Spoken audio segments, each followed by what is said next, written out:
Episode 125। जैसी करनी वैसी भरनी। गांव के लोगों को गॉसिप करना पसंद था, इसीलिए ये खबर बहुत जल्दी काफी लोगों के बीच फैल गई। गांव के बहुत सारे लोग तो उस सीन को लाइव देखने के लिए चले गए और वहां खड़े होकर आपस में बातें करने लगे।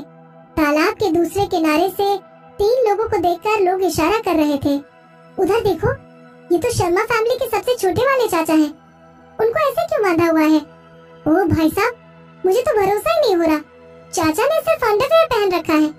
वैसे सामने से देखने में कितने शरीफ लगते हैं और यहाँ जंगल में मजे लेने के लिए आ गए। अगर मैं सीन को अपनी आंखों से नहीं देखता तो लोगों की बात पर कभी भरोसा नहीं करता। तुम बिल्कुल सही कह रहे हो, ये तो शर्मा फैमिली के चाचा और चाची हैं। ये समझते हैं कि थोड़ा पैसा कमाने से हम सब गाँव के लोग इनके नीचे दब जाएंगे।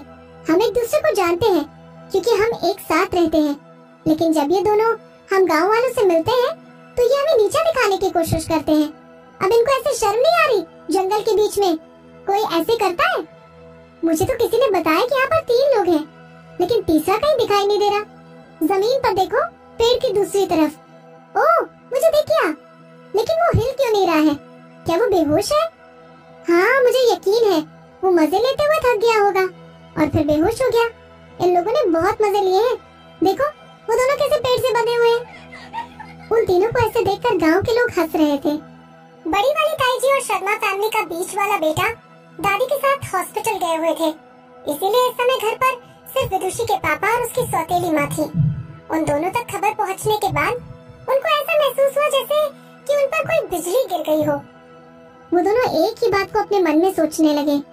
ऐसा कैसे हो सकता है? जब वो तालाब की तरफ गए थे तब सब कुछ ठीक था। उन्हें घर आकर चाचा चाची ने सब कुछ सही बताया था, बल्कि चाचा चाची ने प्लान सक्सेसफुल होने के बाद विदुषी की फैमिली को बहुत सारा पैसा देने का भी वादा किया था। लेकिन पलक झपकते ही सारा प्लान उल्टा कैसे हो गया? सुशीला ने अंदाजा लगाया कि ये सब कुछ विदुषी ने किया होगा। वो तालाब के पास जाने का प्लान करने लगी, लेकिन तब तक विधि मिस्टर रावत के साथ घर वापस लौट रही थी। विधि घर में घुसते ही सबसे पहले गेस्ट रूम में गई और वहाँ से उसने चाचा का सूटकेस उठा लिया, जिसमें 10 लाख रुपए के साथ सोने के सिक्के और रोलेक्स घड़ी रखी हुई थी। इस सारे सामान को अपनी गाड़ी में रख लो, विधि ने कहा। चाचा और चाची जानते थे कि उनके पैसे अब नहीं बचेंगे, इसलिए विधि ने पैसे लेने से पहले एक बार भी नहीं सोचा। उसने बैग में हाथ डाला और 2-3 पैसों की गड्डी निकालकर मिस्टर रावत के हाथ में रख दी। इसे रख लीजिए, अगर मेरी वजह से आपको कोई प्रॉब्लम हुई तो मुझे माफ कर देना। मिस्टर रावत की बोलती बंद हो गई।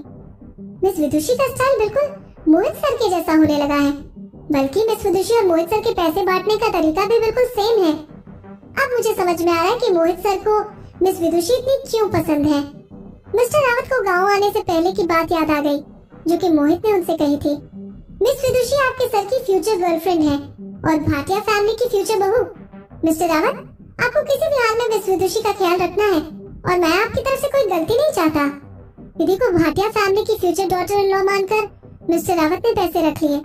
उसके बाद वो पूरे सूटकेस को अकेले ही अपनी गाड़ी में रखने चले गए। मिस्टर रावत को ऑर्डर देने के बाद विधि ने अंगड़ाई ली और अपने रूम का दरवाजा खोला। दरवाजा खुलते ही विधि की नजर सबसे पहले अपने पापा और सौतेली माँ पर पड़ी। विदुषी, देखो, हमें सच सच बता दो। सुशीला ने अपनी उंगली उठाई और विधि को दिखाते हुए बोली, तुमने चाचा चाची के साथ क्या किया है? तुम्हारी वजह से शर्मा फैमिली को पूरे गांव वालों के सामने शर्मिंदा होना पड़ रहा है। मैंने उनके साथ क्या किया है? विधि ने उल्टा सुशीला को जवाब दिया, मुझसे पूछने से अच्छा होगा कि तुम चाचा चाची से जाकर पूछो कि वो मेरे साथ क्या करना चाहते थे। वो तुम्हारे साथ कर भी क्या सकते हैं? सुशीला गुस्सा हो गई। तुम्हें तो अपने आप को खुशनसीब समझना चाहिए कि मिस्टर अनुज तुम्हें पसंद करते हैं। वो बस तुम्हारे साथ अच्छा टाइम बिताना चाहते थे, इसीलिए वो तुम्हें अपने साथ लेकर गए। अगर तुम्हारी शादी गुप्ता फैमिली में हो जाएगी तो तुम अपनी जिंदगी ऐशो आराम से काटोगी। अपनी जिंदगी को अच्छे से जीना बुरी बात है क्या? तुम्हारे अंदर जरा भी दिमाग नहीं है? हाँ। विधि को सुशीला की बात का जवाब देने में आलस आने लगा।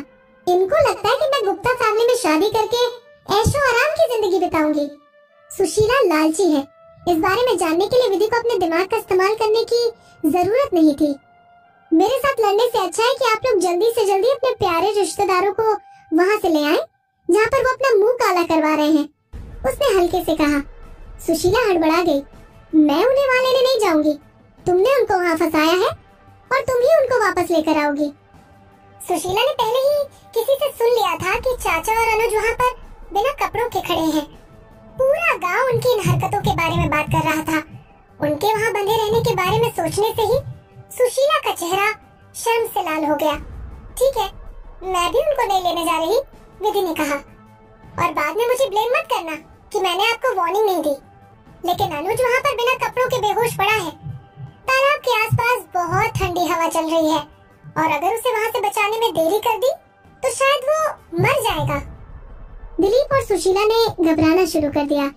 अगर अनुज वहाँ पर मर गया तो गुप्ता फैमिली शर्मा फैमिली को छोड़ेगी नहीं। दिलीप ने घबराते और डरते हुए विधि की तरफ देखा। लेकिन विदुषी, ये सब कुछ तो तुमने किया है।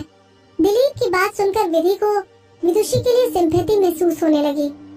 दिलीप को घूरते हुए विधि ने अपने मन में कहा, ये किस तरह का पिता है, इसको अपनी बेटी की जरा भी फिक्र नहीं है। इस आदमी ने पैसों के चक्कर में जानबूझकर अपनी बेटी को खतरे में डाल दिया। हालांकि विधि अपना दिमाग चलाकर विदुषी की बॉडी को वहाँ से ले आई। क्या असलियत में मैं आपकी बेटी हूँ? विधि ने ताना मारते हुए दिलीप से पूछा। दिलीप का चेहरा लाल हो गया। उसने अपना सर नीचे झुका लिया। सुशीला चिल्लाते हुए बोली, तुम्हें ज्यादा बकवास करने की जरूरत नहीं है। अगर मिस्टर गुप्ता मर गए तो गुप्ता फैमिली तुम्हें ढूंढेगी, ना कि हमें। अगर उनको बचाने का हक बनता है तो सिर्फ तुम्हारा। विधि मुस्कुराई। मुझे लगता है कि आप कुछ भूल रहे हो। मैं एक सेलिब्रिटी हूँ। अगर मेरे ऊपर कुछ ऐसी बात आती है तो मेरा ख्याल रखने के लिए मेरी कंपनी सबसे आगे रहेगी। और मैं आप दोनों की बात करूँ तो आप दोनों में से ज्यादा बड़ी प्रॉब्लम में हो। तुम दोनों खुद ही अंदाजा लगा सकते हो। अगर गुप्ता फैमिली मुझसे बदला नहीं ले पाई तो वो अपना गुस्सा किस पर उतारेंगे? तुम्हारी तो। सुशीला आग बबूला हो गई। दिलीप ने अपना सर ऊपर उठाया। विदुषी, तुम इतनी बेरहम नहीं हो सकती। मैं बेरहम हूँ? विधि जोर से हंसी। अगर मैं बेरहम हूँ तो आप क्या हो? विधि ने अपने चेहरे से हंसी गायब कर ली। दिलीप शर्मा, मेरी बात ध्यान से सुनो। या तो तुम दोनों में से कोई उस कमीने अनुज को वहाँ लेने जाएगा या फिर तुम मेरे कमरे से बाहर निकल जाओ। अब तुम दोनों आपस में मिलकर डिसाइड कर लो कि कौन कहाँ जाएगा। दिलीप तंग आ गया, लेकिन उसके अंदर विधि से आगे बात करने की हिम्मत नहीं हुई। वो कुछ पलों तक वहीं खड़े रहकर जाने या ना जाने की बात को लेकर डिसीजन लेने लगा। आखिर में उसने वहाँ अकेले जाने का डिसाइड किया, वरना वो जानता था कि अगर दादी घर आ गई तो उसके लिए और मुसीबतें खड़ी हो जाएंगी। दिलीप को विधि के रूम से बाहर आता देख सुशीला ने अपने पैर पटक कर विधि के कमरे से बाहर आ गई। उस दिन चाचा चाची और मिस्टर गुप्ता घर नहीं लौटे। विधि ने अंदाजा लगा लिया कि उन सबको शर्म आ रही होगी, इसीलिए वो गांव से बाहर चले गए। शाम के टाइम दादी ताईजी और उनके बेटे के साथ वापस घर आ गई। विधि ने सबका वेलकम किया और प्यार से बोली, दादी जी, क्या आप ठीक हो? दादी ने बड़े प्यार से विधि के चेहरे को निहारा और जवाब दिया, मैं ठीक हूँ विधु। ये लोग तो मुझे जबरदस्ती डॉक्टर के पास ले गए। मैंने तो डॉक्टर से भी बोल दिया मैं बिल्कुल ठीक हूँ और मुझे दवाइयों की जरूरत नहीं है। बाकी तुम बताओ, तुम्हारा दिन कैसा रहा? तुम्हें किसी ने परेशान तो नहीं किया? भला मुझे कोई क्यों परेशान करेगा?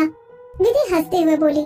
सुशीला, जो कि दरवाजे पर खड़ी होकर सब कुछ देख रही थी, वो अपने मन में बोली, मैं भी देखती हूँ कि तुम कब तक बचोगी। तुमने हम लोगों को अब बहुत परेशान कर लिया।